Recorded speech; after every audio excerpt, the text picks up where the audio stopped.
नमस्कार प्यारे बच्चों, आप सभी का एक बार फिर स्वागत है आपके इस YouTube channel AD chemical science पर। आज हम कक्षा 10 के रसायन विज्ञान वाले चैप्टर पर कुछ न कुछ आपको बताने वाले हैं, आपके साथ शेयर करने वाले हैं। 10th की केमिस्ट्री से जो भी इम्पोर्टेंट चीज़ें हैं 2023 के यूपी बोर्ड एग्जामिनेशंस में आने वाली हैं, आ सकती हैं, उन्हीं सब बातों पर आज की हमारी चर्चा होगी। तो ठीक है, शुरू करते हैं। देखो, 10th की जो केमिस्ट्री है, हमको क्या पढ़नी है? केमिस्ट्री। 10th की जो केमिस्ट्री है, उस केमिस्ट्री में हमको पढ़ना क्या क्या है? हमारा टोटल जो लगभग हमें जो पढ़ना है उसमें सबसे पहले केमिकल चेंजेज एंड रिएक्शंस पर बात करनी है। केमिकल चेंजेज एंड रिएक्शंस मतलब रासायनिक परिवर्तन व अभिक्रियाएं। रासायनिक परिवर्तन व अभिक्रियाएं, इस वाले टॉपिक पर हमें बात करनी है। दूसरा, एसिड बेस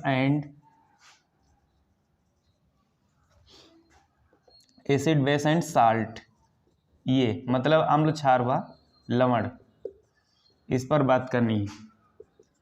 ये हमारे सिलेबस में है, जो हमको पढ़ना है इसी में से। तीसरा, carbon and it's compounds. Carbon and it's compounds. Carbon and it's compounds मतलब कार्बन व इसके यौगिक।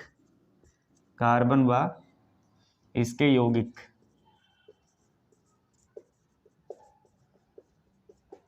कार्बन तथा इसके यौगिक। तो सबसे पहला जो हमें डिस्कस करना है वो क्या है? केमिकल रिएक्शंस एंड चेंजेज, जो भी चेंजेज होने वाले हैं, मतलब जो केमिकल रिएक्शन होते हैं वो, और केमिकल चेंजेज। ठीक। फिर acid base and salt, carbon and it's compounds, और हमें मेटल्स और नॉन मेटल्स पर भी चर्चा करनी पड़ेगी। मेटल्स एंड नॉन मेटल्स, ये भी हमारे चैप्टर में है। नॉन मेटल्स मतलब धातु और अधातु। धातु व अधातु, इसी में हम मेटलर्जी पर यानी धातु शोधन पर भी बात करेंगे थोड़ा सा। पांचवा, periodic properties. Periodic properties of elements.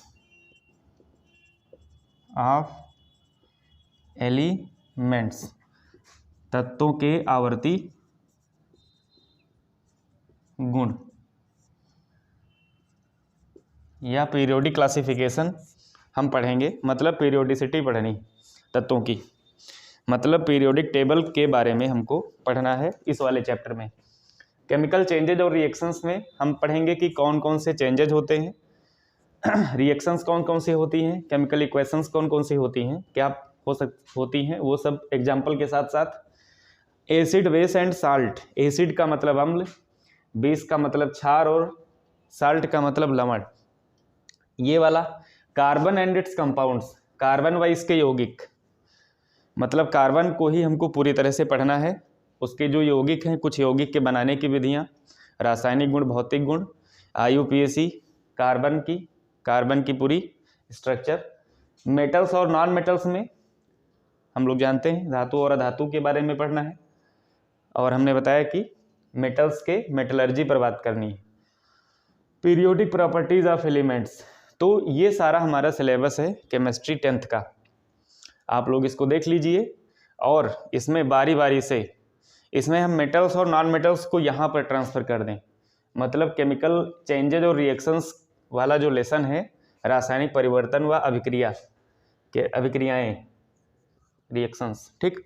तो इस वाले के बाद में हम पहले मेटल्स और नॉन मेटल्स पर पढ़ लेंगे, फिर इसके बाद हम आगे धीरे धीरे 1 बाय 1 एग्जामिनेशंस से पहले, और जितना इम्पोर्टेंट है परीक्षा में एकदम आ सकता है, बस उसी पर हमको बात करनी है। हमको बहुत ज़्यादा नहीं पढ़ना है, हमको उतना पढ़ना है हर चैप्टर से जिसमें से हमारे एग्जामिनेशंस में क्वेश्चन आ सके और हम अच्छे से कर सकें, है कि नहीं। तो आपने देख लिया सिलेबस में हमारे क्या है, 5 लेसन्स हैं यहाँ पर, 5 चैप्टर्स हैं। बहुत ही बेसिक चैप्टर हैं और बहुत ही इंटरेस्टिंग चैप्टर्स हैं। तो हमको बिना किसी देरी के अपनी बात आगे शुरू करनी चाहिए, है कि नहीं। चलिए ठीक, शुरू करते हैं।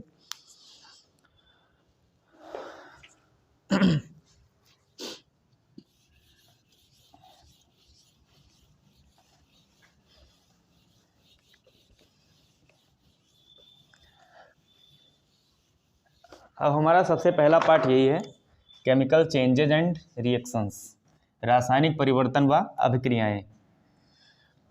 अब देखो, ब्रह्मांड जो होता है वो द्रव्य और ऊर्जा से मिलकर के बना है। द्रव्य और ऊर्जा, द्रव्य को तो आप जानते ही हैं।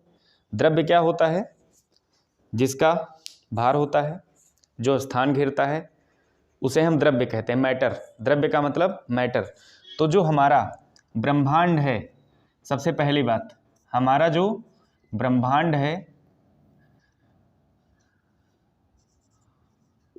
ब्रह्मांड, ठीक, वो किससे मिलकर बना है, तो 2 चीज़ों से मिलकर के बना है, द्रव्य तथा ऊर्जा। यहाँ तक इसमें कोई दिक्कत नहीं होनी चाहिए। हमारा जो ब्रह्मांड है वो द्रव्य और ऊर्जा से मिलकर के बना है। द्रव्य का मतलब होता है मैटर, और ऊर्जा यानी ऊर्जा, एनर्जी, एनर्जी, ठीक। जो मैटर होता है और एनर्जी वो एक दूसरे में इंटर कन्वर्टेबल होते हैं। क्या होते हैं, इंटर कन्वर्टिएबल होते हैं। इंटर कन्वर्टिएबल का मतलब एक दूसरे में बदल सकते हैं। ऊर्जा द्रव्य में और द्रव्य ऊर्जा में बदल सकता है। ब्रह्मांड जो बना है वो द्रव्य और ऊर्जा के इसी कन्वर्जन के कारण ही संभव है। हम अपने चारों तरफ कुछ ना कुछ देखते हैं कि कुछ चेंज ही हो रहा है कि नहीं। तो वो जो चेंज है वो द्रव्य और ऊर्जा के बीच में जो आपस में अदला बदली होती है, एक्सचेंज होता है, मतलब आपस में इंटर कन्वर्ट होते हैं एक दूसरे में। तो ये चेंज हम आइंस्टीन के समीकरण, आइंस्टीन के समीकरण E बराबर mc² से इसको समझ सकते हैं। E बराबर mc², ये आइंस्टीन का एनर्जी इक्वेशंस है, ठीक। इसके माध्यम से हम इस चेंज को समझ सकते हैं। अब ये चेंज होते कौन कौन से हैं, तो चेंज होते हैं 2 प्रकार के। कौन कौन से, एक तो फिजिकल चेंजेज। कौन कौन से होते हैं, फिजिकल चेंजेज मतलब भौतिक परिवर्तन। फिजिकल चेंजेस का मतलब भौतिक परिवर्तन। और दूसरा है केमिकल चेंजेज। केमिकल चेंजेज इसका मतलब है रासायनिक परिवर्तन, रासायनिक परिवर्तन, है कि नहीं। ब्रह्मांड द्रव्य और ऊर्जा से मिलकर के बना है। द्रव्य और ऊर्जा आपस में इंटर कन्वर्टेबल हैं। द्रव्य और ऊर्जा के परिवर्तन को हम E बराबर mc² से समझ सकते हैं।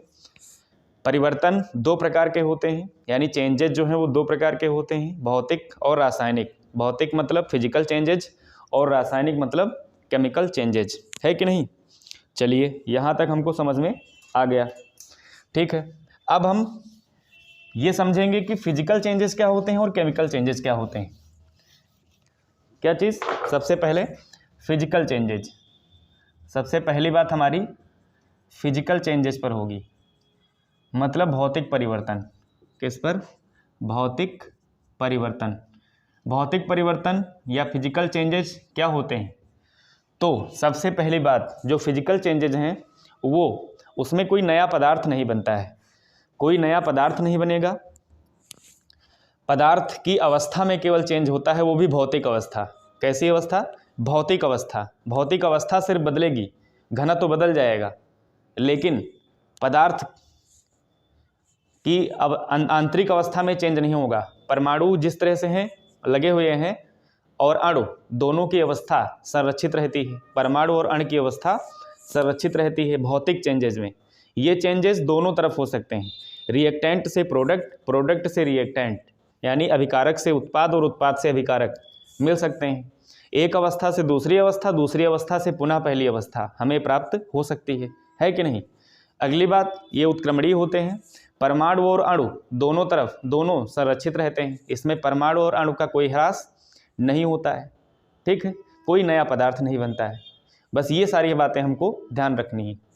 क्या लिख देते हैं जो हमने बोला अभी, इसमें कोई नया पदार्थ नहीं बनता है, इसमें कोई नया पदार्थ नहीं बनता है।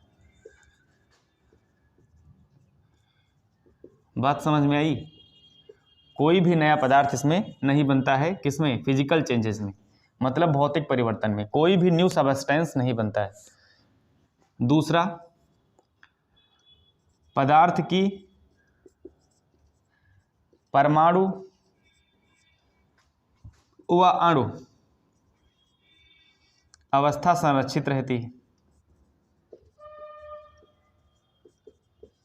संरक्षित रहती है, ठीक। ये परिवर्तन जो होते हैं भौतिक, ये उत्क्रमणीय होते हैं, उत्क्रमणीय होते हैं, ठीक।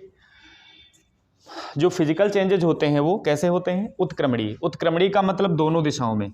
जैसे ये पदार्थ है, इस पदार्थ से हमने कोई परिवर्तन किया, इसमें हमने कोई परिवर्तन कर दिया भौतिक प्रकार का, और हमने नया पदार्थ बना लिया। बात समझ में आई? हमने क्या किया, एक पदार्थ लिया, एक सबस्टेंस लिया, और हमने उससे एक न्यू सबस्टेंस बना दिया। तो इस जो न्यू सबस्टेंस है, ये इसके गुण, ये जो न्यू सबस्टेंस है इसके गुण और इसके गुण आपस में मिलते जुलते होंगे, मतलब गुणों में भी कोई चेंज नहीं होता है। जो नया पदार्थ बनेगा, आप चाहो तो फिर से आप पहले वाला पदार्थ बना सकते हो। जो नया पदार्थ बनेगा, आपकी इच्छा है कि आप पुनः वही पदार्थ प्राप्त करना चाहते हो, तो आप उस पदार्थ को वापस प्राप्त भी कर सकते हो, है कि नहीं? तो इसमें कोई नया पदार्थ नहीं बनता है, मतलब जो पदार्थ में चेंज होगा वो नया पदार्थ कैसा होगा? वो इसी के जैसे वाले गुणों वाला होगा, और आप चाहो तो पुनः वापस परिवर्तन को रिवर्स कर सकते हो, आपको वो पदार्थ मिल जाएगा। तो ये बात, ठीक। उत्क्रमणीय होते हैं, कोई नया पदार्थ नहीं बनेगा। या जो आपने परिवर्तन किया, जो परिवर्तित पदार्थ है, परिवर्तित पदार्थ के गुण पहले पदार्थ के जैसे ही होते हैं, सेम होते हैं। जो पदार्थ से आप बना रहे हो नया पदार्थ, तो उसी के जैसे, पहले वाले पदार्थ के जैसे ही उसके जो गुण होंगे, परिवर्तित पदार्थ जो बनेगा, ठीक। ये सब हमारे भौतिक परिवर्तन। भौतिक परिवर्तन में भौतिक गुण बदल जाते हैं। क्या बदल जाएंगे? भौतिक गुण। भौतिक गुण का मतलब है जैसे घनत्व में चेंज आ जाए। किस में चेंज हो जाए? घनत्व में। कोई भौतिक अवस्था में चेंज हो जाए, भौतिक अवस्था बदल जाए। भौतिक अवस्था का मतलब ठोस, द्रव, गैस। भौतिक अवस्थाएं 3 होती हैं, है कि नहीं? ठोस, द्रव और गैस। जैसे कोई पदार्थ ठोस में है तो ठोस से गैस में बदल जाए, कोई पदार्थ गैस में है तो द्रव में बदल जाए, गैस में है तो ठोस में बदल जाए।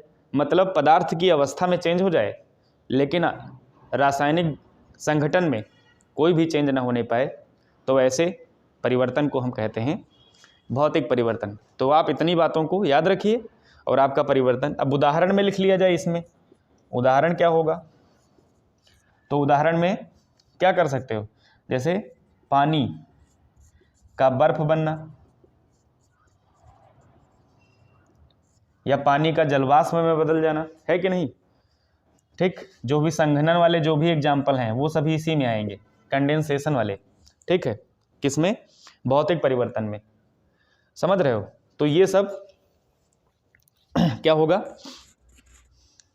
केमिकल चेंजेज और फिजिकल चेंजेज में हम इन सब चीज़ों को पढ़ते हैं। मतलब इन सब बातों को हमको ध्यान रखना है कि फिजिकल चेंजेज में क्या होता है कि नहीं। अब इसको हटाते हैं और केमिकल चेंजेस पर बात करते हैं कि रासायनिक परिवर्तन क्या होते हैं। बहुत ही सिंपल चीज़ है, बहुत बेसिक बात है, लेकिन अब शुरू से शुरू करना है तो इसलिए सभी बातों को हमें पढ़ना पड़ेगा, है कि नहीं। दूसरा, केमिकल चेंजेज। केमिकल चेंजेज मतलब रासायनिक परिवर्तन। रासायनिक परिवर्तन, रासायनिक परिवर्तन में क्या होगा, रासायनिक अवस्था में चेंज हो जाएगा, मतलब नया पदार्थ बनेगा, नया पदार्थ बनेगा। और ये जो नया पदार्थ बनेगा तो उस बने नए पदार्थ के जो गुण होंगे, ठीक, जो नया पदार्थ बनेगा उसके गुण क्या हो जाएंगे, अपने पहले वाले पदार्थ से अलग होंगे। गुण क्या हो जाएंगे, अलग हो जाएंगे। बात समझ में आई? क्यों, समझ रहे हो? इसमें पदार्थ की रासायनिक अवस्था में चेंज होता है, पदार्थ के रासायनिक संघटन में परिवर्तन होता है, रासायनिक संघटन में परिवर्तन होता है, रासायनिक संघटन में परिवर्तन होता है, मतलब केमिकल कंपोजिशन चेंज हो जाता है, नए पदार्थ बन जाएंगे। ठीक है। तीसरा, इसमें परमाणु तो संरक्षित रहते हैं, परमाणु तो संरक्षित होंगे, संरक्षित रहते हैं, लेकिन अणु बदल जाते हैं, लेकिन अणु बदल जाते हैं। बात समझ में आई? परमाणु तो संरक्षित रहेंगे लेकिन अणु बदल जाएंगे। ठीक, ये कैसे होते हैं, ये एक दिशा में ही होते हैं, मतलब आप नए पदार्थ से वापस प्राप्त नहीं कर सकते। तो ये परिवर्तन अनुत्क्रमणीय होते हैं। क्या होते हैं? अनुत्क्रमणीय होते हैं। कैसे होंगे? अनुत्क्रमणीय, मतलब आपने एक पदार्थ से नए पदार्थ बना लिए तो पुनः आप वापस नहीं बना सकते। ठीक, मतलब आपने इसमें परिवर्तन कर दिया और नया पदार्थ बन गया तो पुनः वापस पहला पदार्थ नहीं बन सकता है कि नहीं? तो ये हो जाएगा रासायनिक परिवर्तन। जैसे कोई भी चीज़ आप जला दो, लकड़ी है, कागज है, उसका जलना, ठीक, ये क्या है? रासायनिक परिवर्तन है। आप जला दोगे एक बार, वापस पुनः उससे प्राप्त नहीं कर पाओगे। दूध का दही बन जाना, ये रासायनिक परिवर्तन है। ठीक, और क्या है? हम सभी लोगों में, हम लोग बायोलॉजी पढ़ते हैं, बायोलॉजी में श्वसन में कार्बोहाइड्रेट का विखंडन हो जाता है, ऊर्जा बन जाती है। तो इसका मतलब है कार्बोहाइड्रेट से नया पदार्थ बन गया, कार्बन डाइऑक्साइड बन गई, तो बेकार हो गया। वापस कार्बन डाइऑक्साइड से आप कार्बोहाइड्रेट नहीं बना सकते। बनाओगे लेकिन पेड़ पौधे नए सिरे से प्रकाश संश्लेषण करके बनाएंगे। लेकिन यहाँ पर जो श्वसन होगा, वो सभी जीवधारियों में जो श्वसन होता है वो एक रासायनिक परिवर्तन का उदाहरण है। आप भोजन को पका देते हो, भोजन का पकना, ये क्या है? रासायनिक परिवर्तन है। क्या है ये? रासायनिक परिवर्तन है। तो ये सब आदि। ठीक, मोमबत्ती का जलना भी है, मोमबत्ती का जलना, जलना किसी का भी होगा, वो सब क्या होगा? रासायनिक परिवर्तन है कि नहीं? क्या होगा? रासायनिक परिवर्तन। तो ये चीज़ है। देखो, मोमबत्ती का जलना रासायनिक परिवर्तन है। और अगर ये बात कर ली जाए कि मोमबत्ती का पिघलना, जैसे आप किसी बर्तन में रख करके फिर उसको नीचे से हीट कर रहे हो तो वो पिघल जाएगा, मोमबत्ती, मोम जो होगा पिघल जाएगा। तो फिर से वो जब पिघला हुआ मोम, जैसे आप उसका टेम्परेचर कम होगा, फिर से वो जम जाएगा। तो वो जो पिघलना है वो भौतिक परिवर्तन में, लेकिन जलना रासायनिक परिवर्तन में, है कि नहीं? समझ रहे हो? जैसे यूरिया को आप किसी टेस्ट ट्यूब में ले लीजिए और उसको गर्म करिए तो वो लिक्विड अवस्था में बदल जाएगा, लेकिन इसके बाद पुनः आप उसको प्राप्त कर सकते हो। जैसे घी अगर आप जला दो आग में रख करके तो ख़त्म, और अगर घी को जमा दो और पिघला दो, ठीक है, फ्रीज कर दो, तो ये सब है। तो मोमबत्ती का जो जलना है वो रासायनिक परिवर्तन है, लेकिन मोमबत्ती का पिघलना भौतिक परिवर्तन है। ओके, ठीक। तो ये हो गए परिवर्तन, भौतिक और रासायनिक। अब बात करेंगे रासायनिक अभिक्रिया पर। किस पर बात करेंगे? रासायनिक अभिक्रिया पर। हमारा ये चैप्टर है रासायनिक परिवर्तन और अभिक्रियाएं।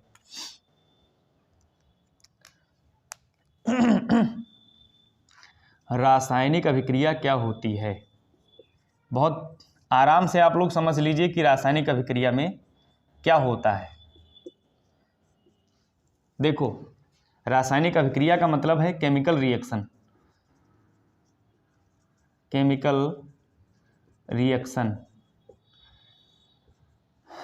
दो या दो से अधिक पदार्थ पार्टिसिपेट करेंगे और नया पदार्थ बनाएंगे, है कि नहीं। तो जो पदार्थ पार्टिसिपेट करते हैं उन्हें हम कहते हैं अभिकारक, और जो नया पदार्थ बनता है उसे कहते हैं उत्पाद। अंग्रेजी में इसे कहते हैं रिएक्टेंट और इसे कहते हैं प्रोडक्ट। बात समझ में आई क्यों। अब जो कोई रासायनिक अभिक्रिया है तो उसमें हमको कौन कौन से चिन्ह मिलेंगे और उसको हम क्या क्या कहेंगे, ठीक।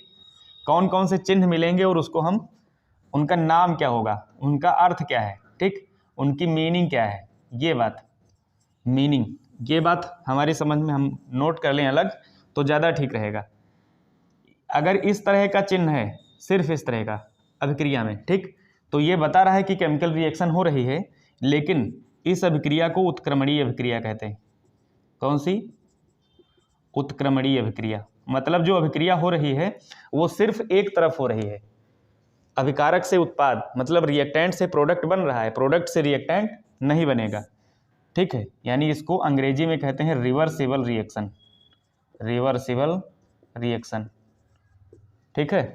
अगर इस तरह का चिन्ह तुमको देखने को मिले दोनों तरफ तो इसका मतलब है, सॉरी यहाँ पर अनुत्क्रमणीय है, ओके, इधर इधर एक मिनट, ये उत्क्रमणीय का चिन्ह ये वाला दोनों तरफ वाला है, ये अनुत्क्रमणीय है सिंगल वाला, वो गड़बड़ हो गया हमसे। अनुत्क्रमणीय, उत्क्रमणीय में क्या है, दोनों तरफ चिन्ह होगा। दोनों तरफ अगर चिन्ह है तो हम समझेंगे कि अभिक्रिया उत्क्रमणीय है, मतलब आगे भी जा रही है, पीछे की ओर भी जा रही है। रिएक्टेंट से प्रोडक्ट भी बन रहा है, प्रोडक्ट से रिएक्टेंट भी बन सकता है, ये चीज। तो अनुत्क्रमणीय अभिक्रिया को इरिवर्सिबल रिएक्शन कहते हैं।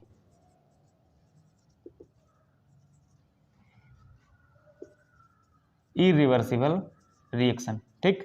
इरिवर्सिबल रिएक्शन का मतलब है जो सिर्फ एक डायरेक्शन में हो, यूनि डायरेक्शनल होती है, एक ही तरफ होगी। और रिवर्सिबल का मतलब है आगे भी जा रही, फॉरवर्ड डायरेक्शन में भी हो रही है, बैकवर्ड डायरेक्शन में भी हो रही है, फॉरवर्ड डायरेक्शन में भी हो रही है, बैकवर्ड डायरेक्शन में भी हो रही है, तो वो होती है अनुत्क्रमणीय अभिक्रिया। समझ रहे हैं। अब अगला, अगर तुमको लिखा मिले एस, जैसे कोई कंपाउंड है, जैसे यहाँ पर कोई अभिक्रिया हो, जैसे यहाँ पर इस तरह से एक अभिक्रिया हमने करा दी, COCO3, इसको हमने तोड़ दिया CaO प्लस CO2, तो यहाँ पर S लिखा मिलेगा, यहाँ पर ऐसे S लिखा मिलेगा, यहाँ पर L लिखा मिलेगा, ऐसे, ठीक, इस तरह से। तो ये S और L, कहीं पर तुमको G भी लिखा मिलेगा, एक मिनट, ये L नहीं होगा, CO2, ये G ही होगा, ठीक। तो कहीं पर तुमको L भी लिखा मिलेगा। तो S का मतलब है कि जो पदार्थ हम ले रहे हैं उसकी अवस्था कैसी है, ठोस अवस्था है, मतलब सॉलिड स्टेट। क्या है, सॉलिड स्टेट है। G का मतलब है गैस अवस्था। G का मतलब क्या है, गैस अवस्था, मतलब लिक्विड स्टेट। जो हमने पदार्थ लिया है अभिक्रिया कराने के लिए, या जो पदार्थ बना है अभिक्रिया कराने के पश्चात, वो अगर S और G लिखा है तो इसका मतलब, S का मतलब ठोस अवस्था में है, उसकी अवस्था ठोस है, और G का मतलब उसकी अवस्था गैस है, और L का मतलब है कि वो द्रव अवस्था में है। किस अवस्था में है, द्रव अवस्था में, यानी लिक्विड स्टेट, लिक्विड स्टेट, ठीक, समझ रहे हो। अगला, अगर कहीं पर इस तरह का चिन्ह मिले डेल्टा, तो डेल्टा इसे कहते हैं डेल्टा। डेल्टा जो है ये बता रहा है कि उसमें टेम्परेचर दिया जा रहा है, गर्म किया जा रहा है। क्या किया जा रहा है, गर्म किया जा रहा है, ठीक। तो आप समझ गए रिएक्टेंट क्या है, प्रोडक्ट क्या है। इसमें अगर इस तरह का चिन्ह मिले रिएक्टेंट और प्रोडक्ट के बीच में तो उत्क्रमणीय अभिक्रिया है, दोनों तरफ हो रही है, आगे से पीछे, पीछे से आगे। इसमें अनुत्क्रमणीय अगर एक तरफ चिन्ह मिले S, G, L और डेल्टा, इसका मतलब क्या है कि ठोस अवस्था, एस का मतलब, जी का मतलब गैस और एल का मतलब लिक्विड और डेल्टा का मतलब चिन्ह। जो कोई रासायनिक अभिक्रिया होती है उसमें जो कच्चे पदार्थ लिए जाते हैं उन्हें हम अभिकारक कहते हैं। ठीक, ये वाली बात आप लोग नोट कर लीजिएगा इसको। ठीक है।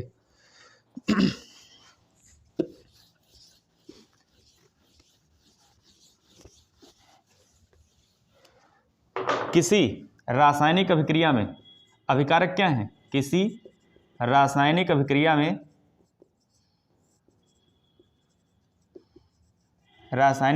में लिए गए कच्चे पदार्थों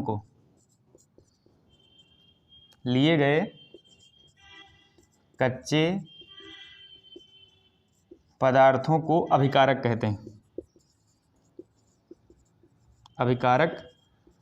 कहते हैं। ठीक, और ये क्या है? किसी रासायनिक अभिक्रिया में बने नए पदार्थों को क्या कहते हैं? उत्पाद कहते हैं। क्या कहते हैं? उत्पाद कहते हैं। तो अभिकारक और उत्पाद की अवस्था कुछ भी हो सकती है, मतलब 3 ही प्रकार की अवस्थाएं होंगी, सॉलिड, लिक्विड एंड गैस। या तो वो सॉलिड स्टेट में होगा या गैस स्टेट में होगा या फिर लिक्विड स्टेट में होगा। यहाँ तक बात सबकी समझ में आ गई है कि नहीं? चलिए, अगर तुमको किसी रासायनिक अभिक्रिया में ATM इस तरह से लिखा मिले, ATM, तो इसका मतलब क्या होता है? इसका मतलब होता है एटमॉस्फेयर। एटमॉस्फेयर का मतलब होता है दाब, वायुमंडल, सॉरी। और वायुमंडल में दाब को प्रेजेंट किया जाता है। जैसे लिख दिया जाए 1 वायुमंडल, 5 वायुमंडल, 100 वायुमंडल, 305, 760 वायुमंडल, कुछ भी।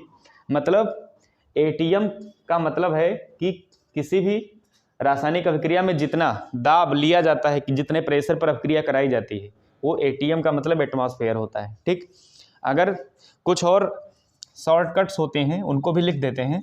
अगर कहीं तुमको NTP लिखा मिले तो NTP का पूरा नाम होता है नॉर्मल टेम्परेचर प्रेशर। ये भी आगे आपके काम आएगा। नॉर्मल टेम्परेचर प्रेशर, हिंदी में सामान्य ताप और दाब। ठीक, अगर कहीं पर तुमको लिखा मिले STP तो इसका मतलब है स्टैंडर्ड टेम्परेचर और प्रेशर। ठीक, मतलब मानक ताप दाब। अगर कोई सबस्टेंस अभिक्रिया में भाग ले रहा है और उसमें AQ लिखा मिले तो इसका मतलब होता है एक्वस।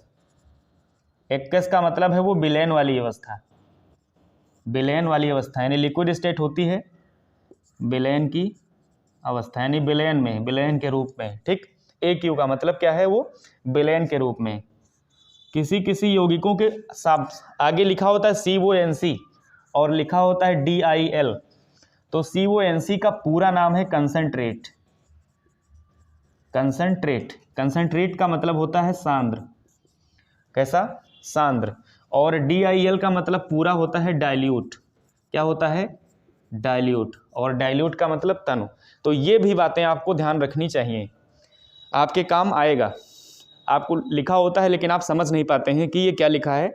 NTP का मतलब नॉर्मल टेम्परेचर प्रेशर, सामान्य ताप दाब। STP का मतलब स्टैंडर्ड टेम्परेचर प्रेशर, मानक ताप दाब। अगर AQ लिखा है तो इसका मतलब एक्वस है, मतलब जो आपने लिया है सबस्टेंस वो विलयन वाली स्टेट में है। कंसंट्रेट CONC लिखा मिले तो इसका मतलब कंसंट्रेट, और DIL लिखा मिले तो डाइल्यूट। डाइल्यूट का मतलब तन और कंसंट्रेट का मतलब सांद्र। सांद्र का मतलब गाढ़ा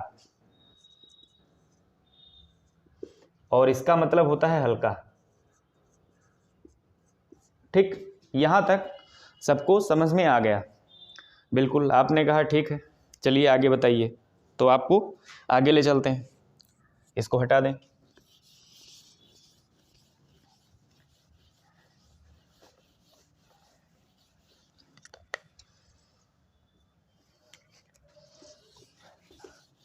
अब आपके मन में एक सवाल आएगा कि ये रासायनिक अभिक्रिया पढ़ना क्यों जरूरी है कि नहीं?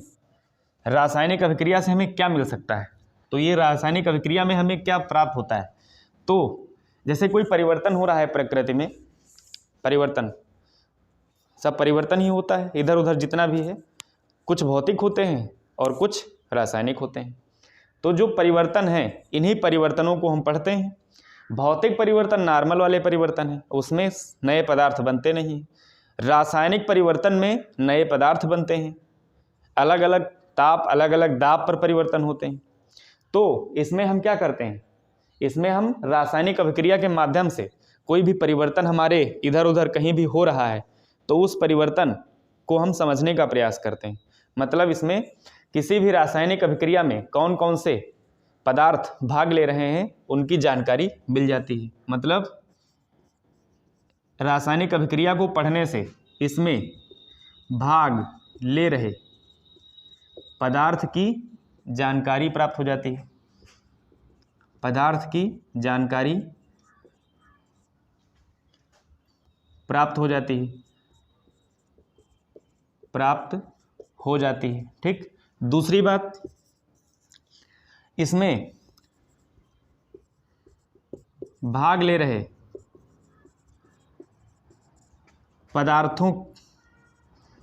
पदार्थों के मोल पता होने से, मोल ज्ञात हैं अगर होने से उनके आयतन की जानकारी प्राप्त हो जाती है, आयतन का ज्ञान हो जाता है। ठीक, केमिकल रिएक्शन के माध्यम से ही हम द्रव्य के अविनाशता नियम को सिद्ध करते हैं, द्रव्य के अविनाशता के नियम को समझते हैं। मतलब ये सब हमारे लाभ हैं। ठीक, किसी रासायनिक अभिक्रिया से द्रव्य का अविनाशता नियम क्या है, द्रव्य का अविनाशता नियम का मतलब लॉ ऑफ मास कंजर्वेशन, द्रव्यमान संरक्षण का नियम कहो या द्रव्य की अविनाशता का नियम कहो, एक ही बात है। चाहे आप द्रव्यमान संरक्षण का नियम कहो चाहे द्रव्य की अविनाशता का नियम कहो, दोनों बातें एक ही हैं।